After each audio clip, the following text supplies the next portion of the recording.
Beta malile pape Amine Obalo ya koka kambanda te yeso Amine Obalo ya zonga mosika shama Amine Aminanga. Merci bandeko balingami bana na Nzambe baye bazali kolanda biso na Lampe du Monde TV à travers YouTube na monde mobimba epai bozwami apesi bino basombote na kombo na Yesu tolingi to partager sujet oyo moke kotalisa bana na Nzambe ete Jésus-Christ reste le même hier, aujourd'hui, éternellement. Na mama ya likambo tolingi kolobela savoir accepter la volonté de Dieu même si elle est différente de la nôtre. Volonté ya Nzambe bato mingi bamitungisaka na kozanga koyeba monene na Nzambe de kozala mawa mingi ke moto andimeli Nzambe bongo ayebi kotambola na Nzambe te. La première des choses on a lingi ko exhorter bana na Nzambe kotalisa bango ke bato mibale kolalisa makomi centre bakoki kotambola nzela moko te soki bayokani te. Oloki kotambola na Nzambe c'est bien bon, mais ce qui est important lukana noyeba volonté na ye. Qu'est-ce qu'il fait? Sinon tu vas te précipiter. Nzambe bakendaka na ye mbango te.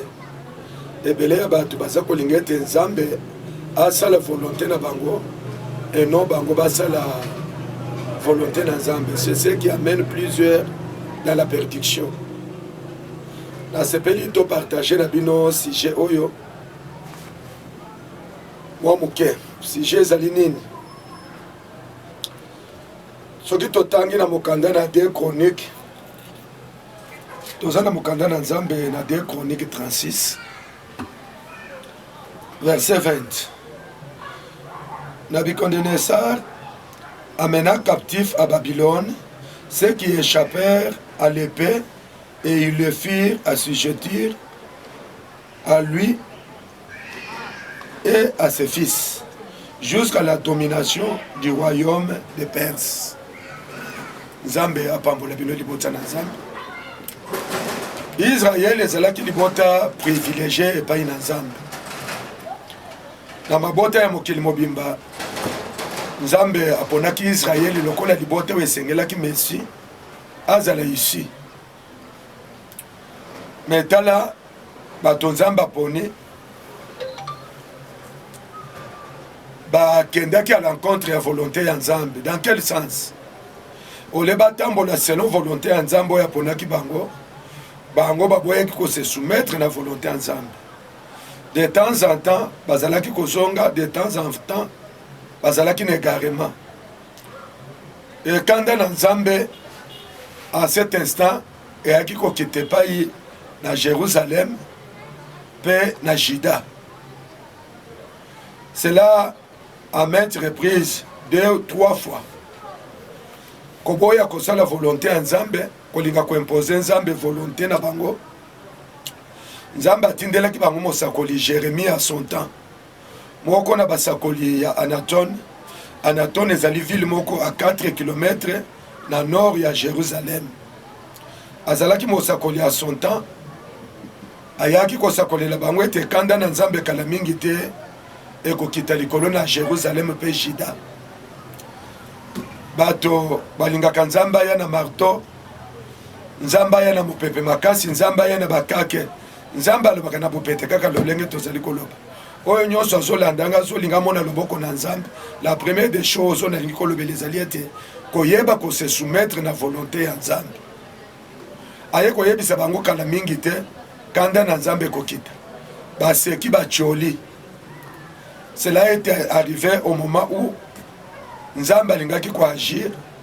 Nzambe aye ko agir atindi Nebuchadnezzar na atina ete aya kotalisa kanda na ye le wana ce moment akomaki gendarme nzambe. Oh Seigneur, tika nzambe apambola yo moto ozolanda ngai. Kanda ya nzambe amiponeli na Nabucodonosor na bato na ye baye kokota na Jérusalem na Juda basakaje lolenge na nomona te. Babomi na mopanga basi mibali bana mike. Etinda pe tango kanda na nzambe yaka nzambe alingaka kotalisa mokili ete yende akelaka kotalisa mutu ete mokeli na nyonso ezali ye kotalisa mokili ete likolo na ye nzambe mosusu azali te. Bapanza baboma na mopanga kokoma tina niveau ya kokota na temple Salomo atongaki. Na tango ya Salomo, bien aimé, Salomo ayebanaki na makambo mibale à son temps. Ce qui tozolo bela Salomo, bayebaki Salomo na sagesse na ye, pe na construction ya temple ya tongaki, orija esika Abraham akendaki pona ko pesa Isaac lokola mbeka kolandisa ma liloba oya yokaki ete Abraham pesa ngai oya yomoko. Mwana moko ya Abraham nzambe asengaki na sacrifice.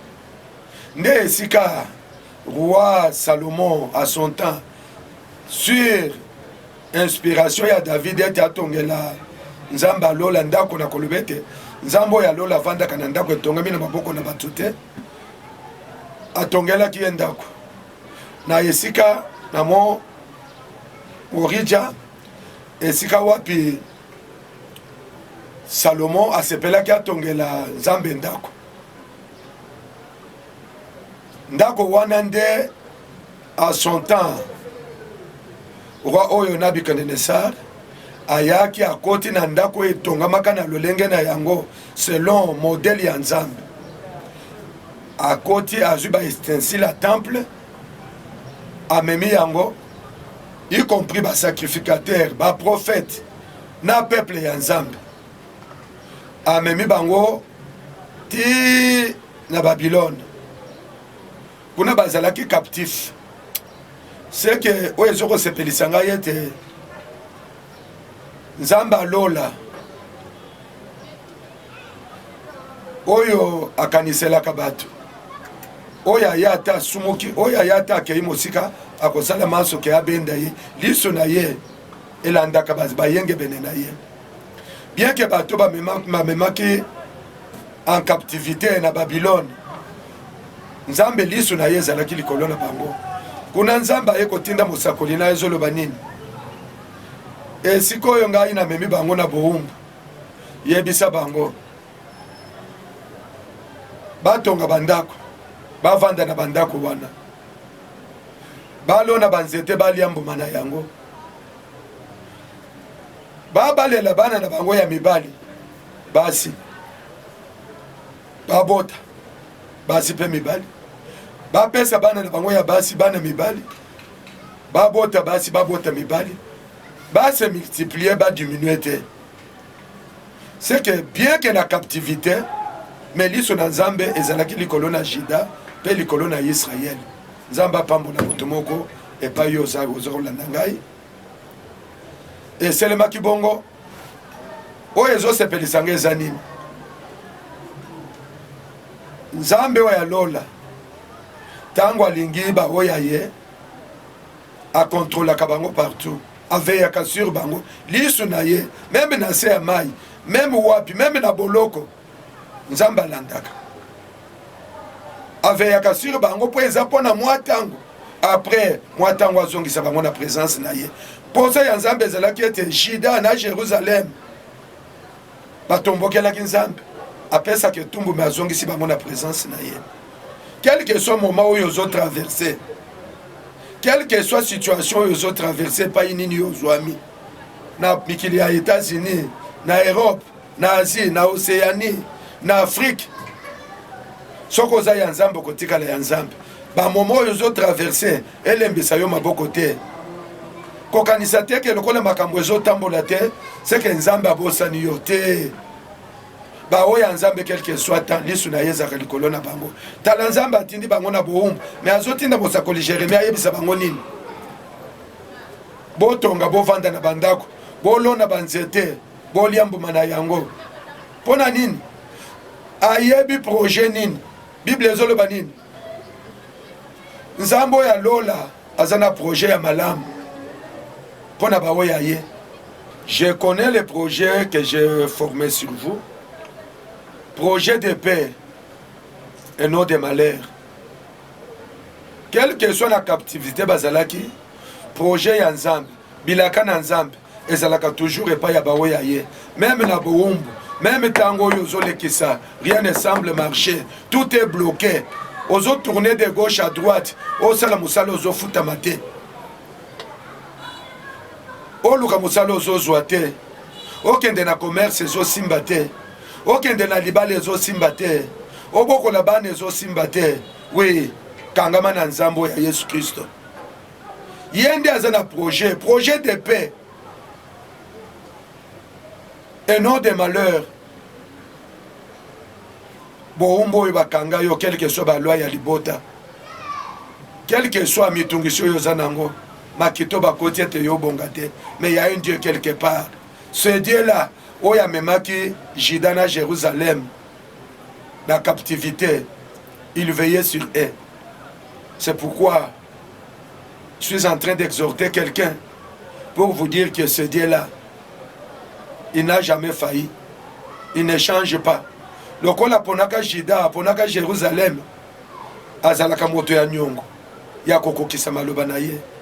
Lokola pe asa pona yo, yo bondeli mingi, omati bangomba mingi, osali ba retraite belé, rien ne marche. Mais je t'assure que ce Dieu-là, il n'a jamais changé. Il est le même, hier, aujourd'hui, éternellement. Ndenga asalaka na Jida na Jérusalem, ndenge pe akosala na yo. Je t'exhorte. Yako s'attacher na nzambe wana kolemba maboko te kotala situation zolekisa te kotala moment difficile zoyela yo te. Il y a un temps tango wana kokoka, il a fallu 70 ans pour Jida na Jérusalem batikala na captivité, mais après 70 ans projet wana ko finir na kokoka na yebite tango nini ozo traverser na yebite mbula na yo etikali boni pour que état wana ait changé et ça va changer, je t'assure. Ce temps-là va passer. Et ce qui est en tu vas oublier tout ce temps où il y a passé. Nous avons exhorté s'attacher dans Nzambe. C'est Dieu-là qui nous a appelés, les dieux de mon alliance, et pas Yozo Landangai. Tika loboko na Nzambe simba yo. Loboko na Nzambe, ezala likolo na yo. Loboko na Nzambe, et se souvenir na bangomba au mata, na ba prière au sala, na ba don au sala. Il est capable. Kolemba maboko te, azan Nzambe. Atika kabawe ya yete alanda kawe ya ye même akwei na libulu alandio alanda ko ya ye même na bokangami même na ba chaîne satanique même na situation difficile il reste le même. Nazo senga yo oko isa kondimate nazo senga yo ota la volonté na yote mais ota la volonté ya Nzambe. Volonté ya Nzambe ezaliete autambola dans l'intégrité, autambola dans la crainte du Seigneur. C'est ce Dieu-là. Oya sauvaki Israël, Oya sauvaki Jida.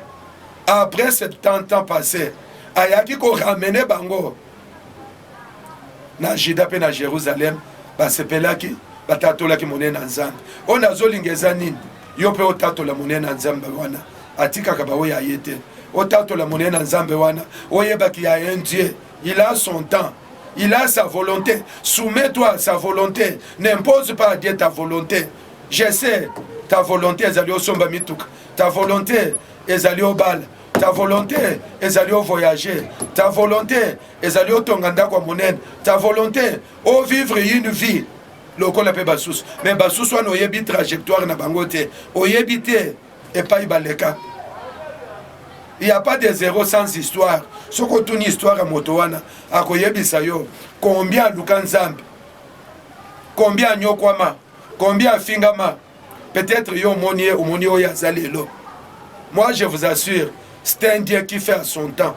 Zelatawana, c'est soumettre la volonté naye, tambola dans l'intégrité, tambola dans la crainte de l'Éternel. Yeba koyoka ba sali naye, tozo exhorter yo, tozo lendisa yo ete azanzambe.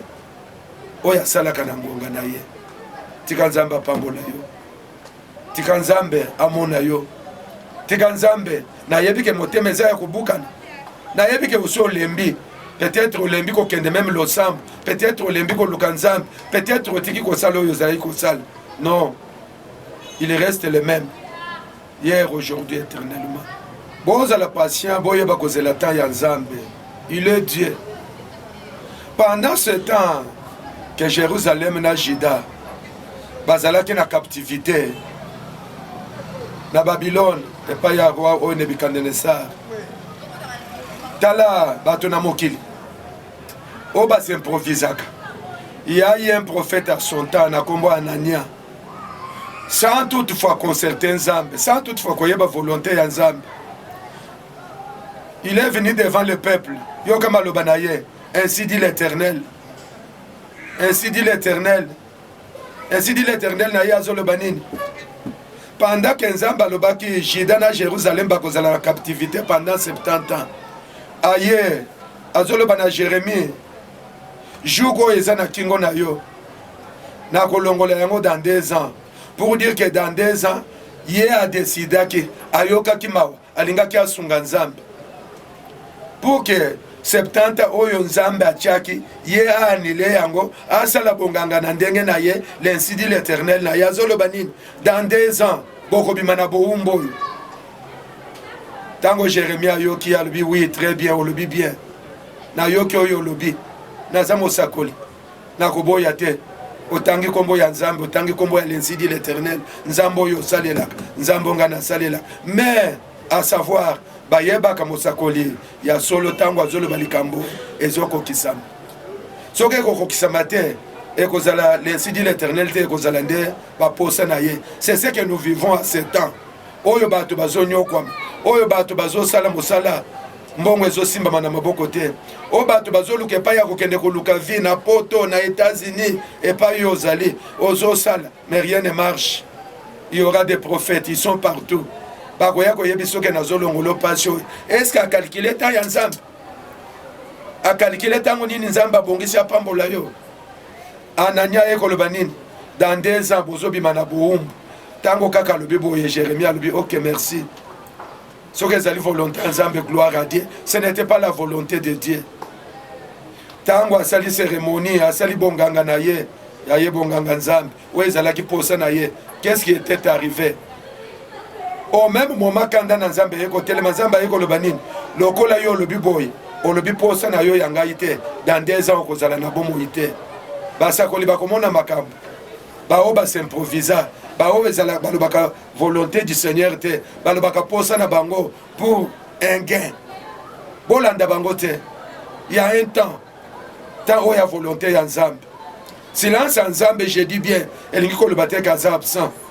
Bamonaki lokola nzamba atikalaki silence. C'est que nzamba boyaki bango. Nzamba komaki absent na bomo ina bango. Non bien aimé. Silence nzamba. Il y a quelque chose de meilleur qu'il est en train de préparer. Il te laisse le temps. Il y a yoko kangama na ye. Il y a yoko persévérer. La persévérance. Et 2 ans ekokaki te Anania kufaki. Ainsi dit l'Éternel na ye. Et c'est là qui est fait. Automatiquement azalaki considérer le kolo basakoli ya lokuta koyoka biyoka yoka basakoli ya lokuta te, mais le koyeba volonté na nzambe, volonté na nzambe. Jérémie aye koleka aye ko prophétiser qu'il y a un temps où le Seigneur vous visitera, il y aura un temps où il sera votre Dieu. Et sika yozolanda ngai na Afrique du Sud, na Cameroun, na France, na Belgique, na Danemark, ce Dieu-là reste le même.